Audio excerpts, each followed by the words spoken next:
Hi class, in this video we'll go over the market failure topic. Now, the market by itself is not always efficient. Sometimes if the market is left by itself, it's going to produce this undesirable outcome for the market. Now that in economics is usually called market failure. So we're going to look at how we can fix this problem in economics. So first couple definitions. So know something called externality. So externality is sometimes you have this benefit or cost that's placed on a third party that's not directly involved in the production or consumption of a good and service. So for example, let's say that that I like to eat cheese. So I go to HEB every day, I will buy cheese and I'll pay for my own cheese, right? So that's my cheese, I pay for it. It's not of your problem because this is a transaction between me and HEB. But what if I decide to eat my cheese and then when I teach the class, I'm farting in the room too? So that will impact your air quality, right? So now you are being impacted because I'm consuming too much cheese. So this example here, you guys will be called the externality. So the actual benefit or actual cost that's placed on somebody who is not directly involved in a transaction or consumption of the good. Now, that's something bad. You can also have something good, so a negative externality or a positive externality. So imagine that, let's suppose I have an open garden that all my neighbors can see it, and then every day I'm doing. Oh, you know what? Here, how about this? Christmas light, right? So, those people putting like a fancy Christmas light on their houses. So not only would that be for their own benefit, that's also for everybody else benefit, right? So for anybody else who's passing by, see the light on the house, that will be called a positive externality. So they're getting the benefit, but they're not directly paying for it. So old concept we learned before is the marginal benefit, marginal cost. So for everything we do, we compare how much our marginal benefit and how much our marginal cost. So if your marginal benefit is more, then you engage in this activity. But if your marginal cost is more, you don't do that anymore. Now that's the old way to look at it, because in this marginal benefit, marginal cost, we're only looking at the private market. So the private market is where the demand supply curve represents the benefit and cost only to consumers and producers in this market. Now, what we're not looking at is externality. So people who are also getting affected but not directly involved. So the private market is only your consumer and producers, and then you have your private cost. So marginal cost is your private cost, and then marginal benefit, the old marginal benefit is our private benefit. So this is the benefit to the consumers, and then we have the cost, that will be the cost for productions. So supply side over here, demand side over here. And then what we did before is that we compared this marginal benefit against our marginal cost. And this will be the private marginal cost. So marginal benefit to the consumers compared to the marginal cost to producers. If the consumer is benefiting more, then we do it. But if it costs too much to produce it and consumer is not benefiting enough, then we don't produce that good. But remember, there's also this external cost involved. So the third party who's also getting impacted. So this external marginal cost is the cost of additional unit of good and service that's imposed on people other than the producers. So pollution will produce external marginal cost. So for anybody who live in the Beitang area, then their air quality is bad. So there will be this external cost that those people must pay for. So imagine their healthcare will suffer, their home value will suffer. So those would be the external cost. Okay, let me fix this a little bit.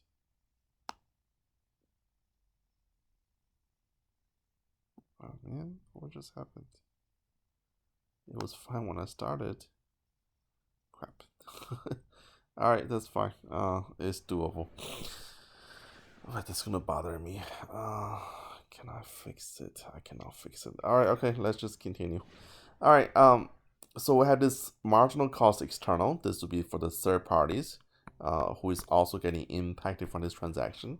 So when you compare marginal benefit, marginal cost, normally with the private market, we only compare our private marginal benefit and our private marginal cost. So in that case, if you compare the blue area, then it looks like our private marginal benefit is more than our private marginal cost. Then we should engage in this transaction, which will produce this let's say gasoline or natural gas. But if you put in this external cost over here, the cost to everybody else in the community, then the cost become much higher. So this is now our total cost. And now our total cost is more than our private marginal benefit, then we shouldn't consume this good at all because it costs too much money to produce it, not only to the producers, but also to everybody else in society. So this total cost that between your private marginal cost and then your external marginal cost, this new total cost is called a social marginal cost. So it's the marginal cost to private parties plus the marginal cost to external parties. So this is everybody involved. That's your social marginal cost. All right, so we talk about this. Now let's look at the positive side. What if you have this extra benefit that's enjoyed by the third parties? So think about the Christmas light, right? So for Christmas light, the private cost might be the homeowner who is buying the light, might be the electricity the homeowner might be paying for, and then the private benefit might be this sense of accomplishment by the homeowner who's putting up all the light on his house, on his own house. But we also have this extra cost, extra benefit out there. Is everybody else who's passing by, who is also enjoying the light as well. So we have this external marginal benefit. So this will be anybody who's passing by the street and they saw the light on the street. Now, if you compare this marginal benefit, marginal cost again, so let's suppose the marginal cost is over here. So very high marginal cost. So this would be the light features. This would be the electricity bill. So all added together is pretty high cost. Because really, guys, if you know anybody who is putting on those fancy lights during every Christmas, ask them how much the power bill is. Trust me, it's not cheap. But they have their own benefit, right? So benefit is, I'm getting happy because my house looks nice. But there's also extra benefit here to anybody else who's passing by. So if you only looking at the private benefit, it's not enough to adjust for the cost. But if you look at the total benefit, then we can do it because total benefit is more than the private cost involved. So this total benefit, we have another name for it. So the total between your private benefit and then your external benefit, this total benefit is called a social marginal benefit. So this is the marginal benefit to the entire society, to everybody who is involved in the transactions and also anybody who is not directly involved in transactions. That's your total benefit. So social benefit. So if your social benefit is more than your marginal cost, then you do it. But vice versa, if in the previous example, if your social benefit is lower, then you don't do that anymore. It still costs too much money. All right, now the socially optimal level production is whenever the marginal benefit is equal to marginal cost. So this is where the society want to be. Now, if you guys remember from the previous chapters, we learned something called a law of increasing marginal cost. And there's also one called law of decreasing marginal benefit. So as the production goes on and on, your marginal benefit keep going down, marginal costs keep going up. And then eventually these two numbers will meet. Whenever they're meeting this intersection, that's where the social benefit and social cost, the total social benefit is at the highest level. So economy is the best scenario where the marginal benefit is equal to marginal cost, both social levels. All right, so next we're going to talk about positive externality. So by definition, this is anytime you have unpaid benefit enjoyed by a third party not directly involved in the production or consumption of goods and service. So like we mentioned before, anybody who's passing by on the street, who's looking at the light on the house, that's a positive externality because they're getting the benefit, but they're not paying for it, right? And then by the way, if you guys have time during the holidays, go drive to River Oaks. In River Oaks, there are all those multi-million-dollar mansions, and those homeowners put like a really fancy light on their house. So every Christmas, you see tons of people driving by. Just look at the light, right? So they're not paying for it, but they're getting the benefit for it. That's called a positive externality. Now, if you look at your demand supply curve, in the old way, we have our supply demand curve just like before. But this supply demand curve, they're your private supply demand curve. So PD, DP, that's your private demand curve, and then SP, that's your social private supply curve. Okay. All right. So for private demand, is the demand for goods and services considered only the private benefit of its consumptions. So this will be the homeowner by himself. Okay, so this is the family who own the home. But the social demand, this will be the demand for goods and service for both the private benefit and also external benefit for the consumptions. So this will be everybody.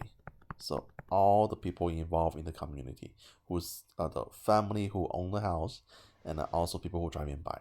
So the social demand, because you have this external benefit over here, is always more than your private demand. Okay, so social demand, if you have a positive externality, social demand is always more than the private demand. So if you look at the social demand curve, this will be on top of your private demand curve. So we're going to have two equilibrium. This equilibrium here, that's your private equilibrium. So this is where the market is if there's no social adjustment. So private equilibrium, let's call this one equilibrium P. But on this intersection here, that's between your social demand curve and your supply curve, this is called your social equilibrium. So as an entire society, we desire more level of output compared to your private supply, your private equilibrium. Okay, so which means if anything has a positive externality, we want more of it.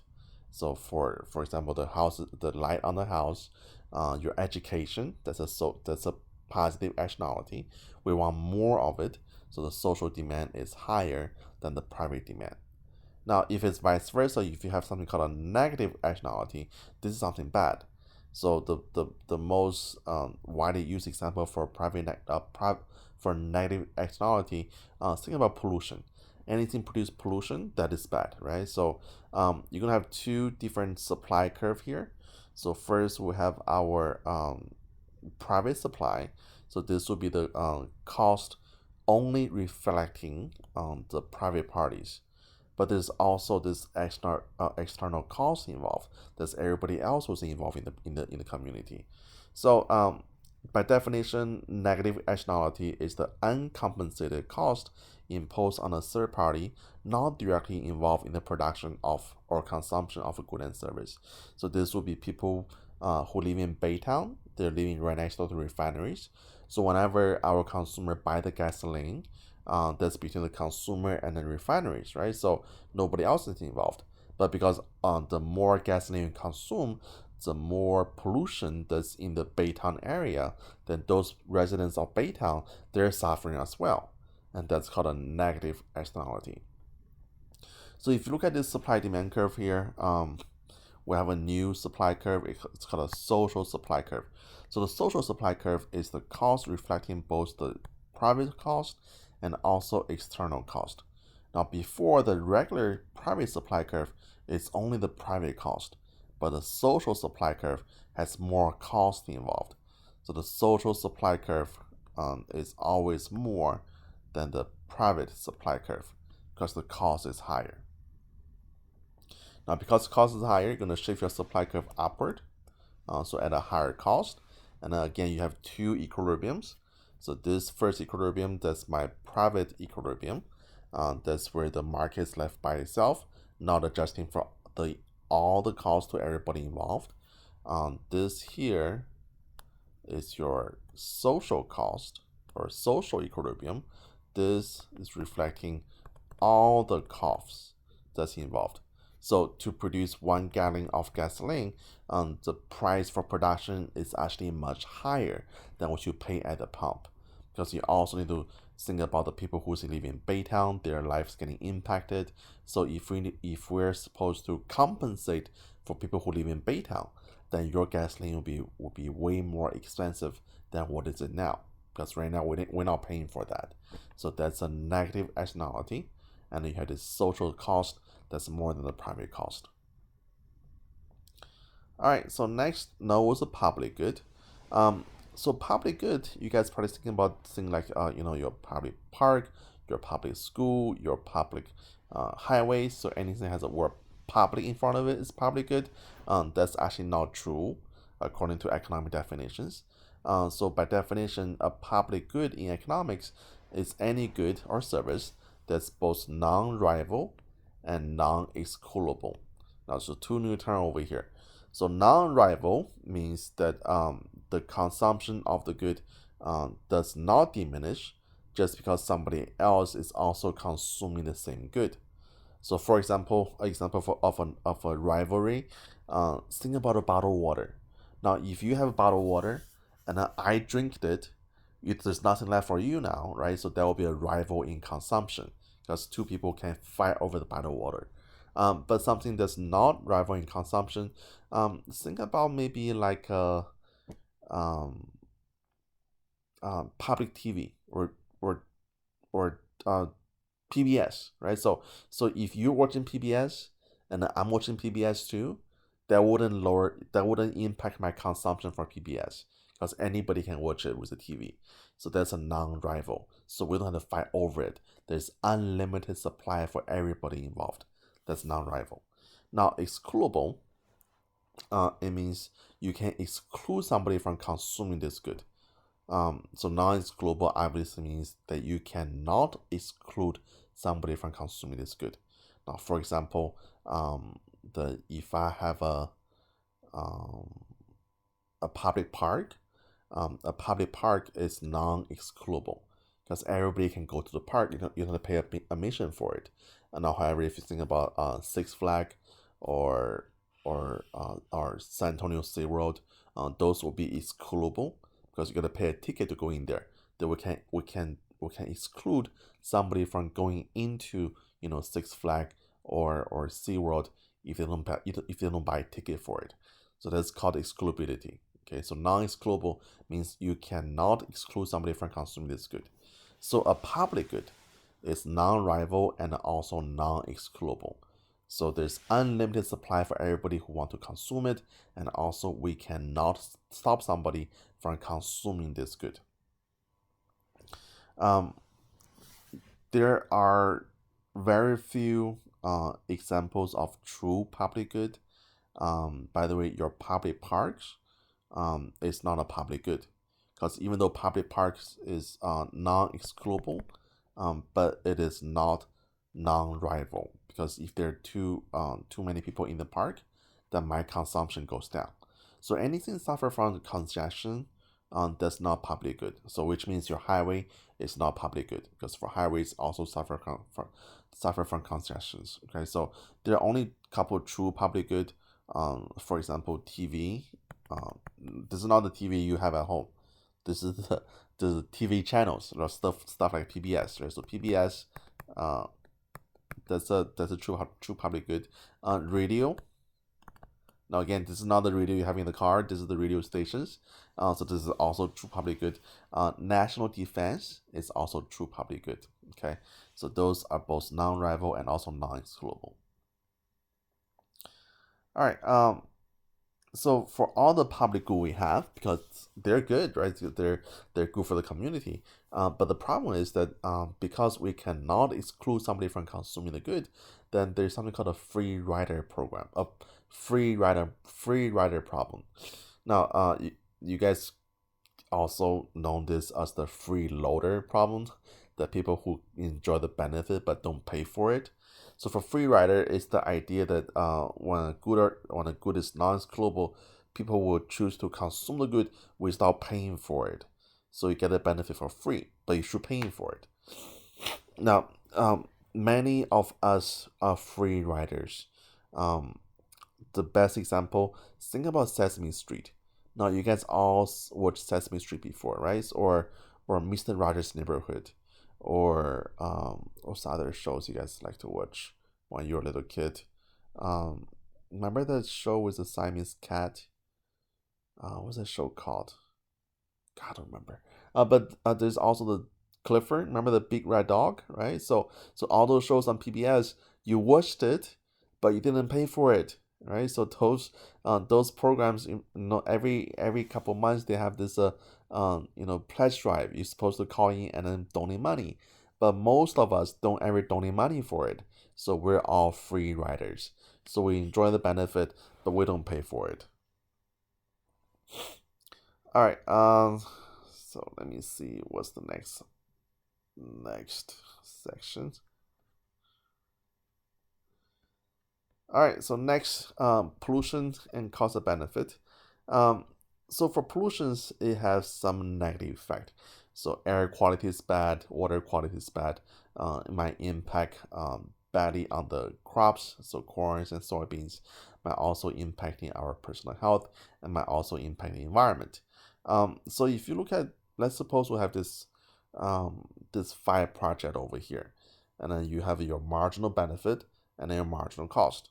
So again, to see if a project is doable, then you compare the marginal benefit to the marginal cost. If your marginal benefit is more, you do it. If your marginal cost is more, you don't do it. So in this case here, we will choose to do the top 3 project, and then the bottom 2 we choose not to do it because those the marginal benefit is less than marginal cost. Okay. Now the optimal level of pollution doesn't mean no pollution. Because no pollution, then we might be going back to Stone Age. That's not good. So the optimal pollution is whenever your marginal benefit of pollution, yeah, that sounds so bad. What's the marginal benefit of pollution? It's the marginal benefit of the production that's resulting in pollution. Is equal to the marginal cost of the pollution. So that's the socially optimal level of pollutions. Okay. So compare what is our marginal benefit, what's our marginal cost. So let me show you a chart over here. Now, suppose for our project here, if you choose to do a reduction project on pollutions, let's suppose for project A, this reduce our pollution by 0%, then benefit is 0, total cost is 0. Now for project B, if you choose to reduce your pollution by 5%, then the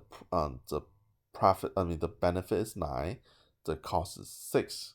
And then for project C, the benefit is 17, the cost is 13, and then next one is 23, 26, and 22 and 34.